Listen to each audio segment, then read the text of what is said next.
Good morning, boys and girls. I hope you're doing well. I have been so impressed with your art that you have shared with me.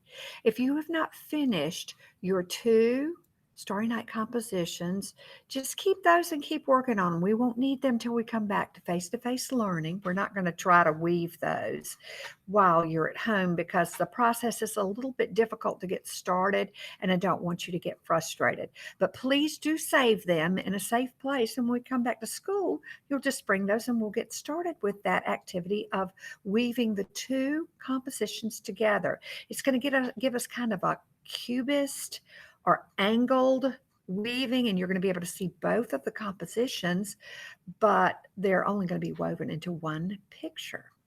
Now, today we're going to move on to our next activity, which is creating an expressionist composition.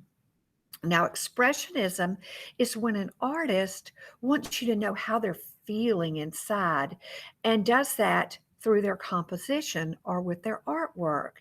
And a lot of times their subjects are very distorted or abstracted. Abstract means you take it from looking very real to being so different you don't know where it started from. And they also use very vivid colors. So a lot of times objects in an expressionist um, painting or drawing are not the color that they would normally be. So our subject matter is our favorite animal. I want you to draw big, and you don't have to draw. You can do like Eric Carle, and you can cut your objects out of different colors of paper or kinds of paper and glue them together. That's called a collage when we paste together. It's a big French word. Um, you can use chalk pastels, go out on the sidewalk and create your composition there. Just use your imagination.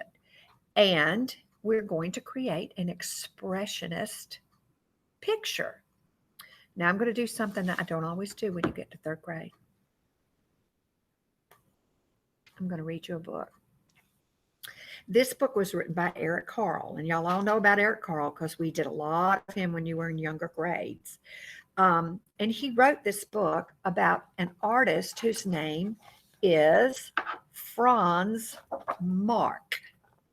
Franz Marc. You'll see it on the title of one of the slides. And Franz Marc was one of the first expressionist painters.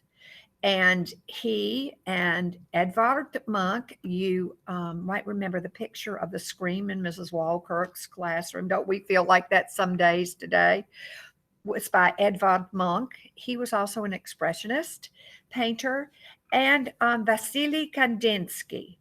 Those are three expressionist artists, but I just gave you the name of Franz Marc to start with because I wanted you to see this book by Eric Carle, where all the animals are not quite the same color that they might always be. I don't know about you, but I don't think I've ever seen a bright blue horse. But the book by Eric Carle is The Artist Who Painted a Blue Horse, and it's dedicated to Franz Marc. Look at all these beautiful colors. If you look up Vasily Kandinsky, you will see lots of his compositions have backgrounds that look like that. The man who painted a blue horse. I am an artist, and I paint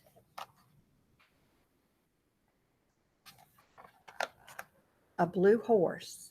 And I don't know if you can see right here where he's cut out the legs that are different paper, and he's put them together so that you can see the whole animal, but their shapes are cut out differently, even if it's the same paper, because the texture of the paper is different and the saturation of the color is different. You can see the different parts. And I'll tell you, this might remind you of Let's Make Rabbits, right? Remember when we did that? And I paint a red crocodile. Wow. I love that background. It's like watercolor and then spattered like a Jackson Pollock. Oh, and I paint a yellow cow.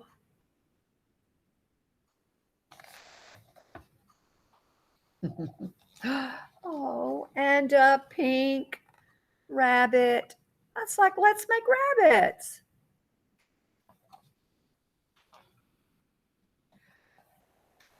Never have I seen a green lion. Maybe if somebody made it out of copper or brass and it changed, it tarnished, it patinaed to a green. And an orange elephant. I like how Eric Carl added the little toenails using different colors of paper. And see his little trunks cut out a diamond-shaped pink piece of paper. One of my favorites. A purple fox. Look at that tail. Wow. And his face. Doesn't that look just like a fox? I don't think I want to see him anywhere. Huh? And a black polar bear. He can't camouflage anymore. And a polka dotted donkey.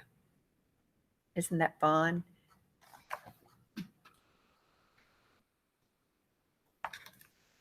I am a good artist, as most of you should feel about yourselves from what I've been seeing y'all turn in.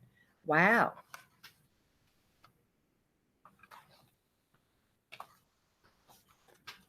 And there's a blue horse by Franz Marc.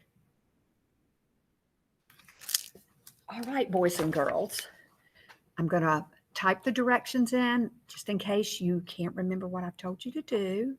And if you have a different solution to this artistic problem of creating an animal in the style of an expressionist painter, I want you to go ahead and do that, because as an artist, you might have much better ideas for yourself than Mrs. Walkert does.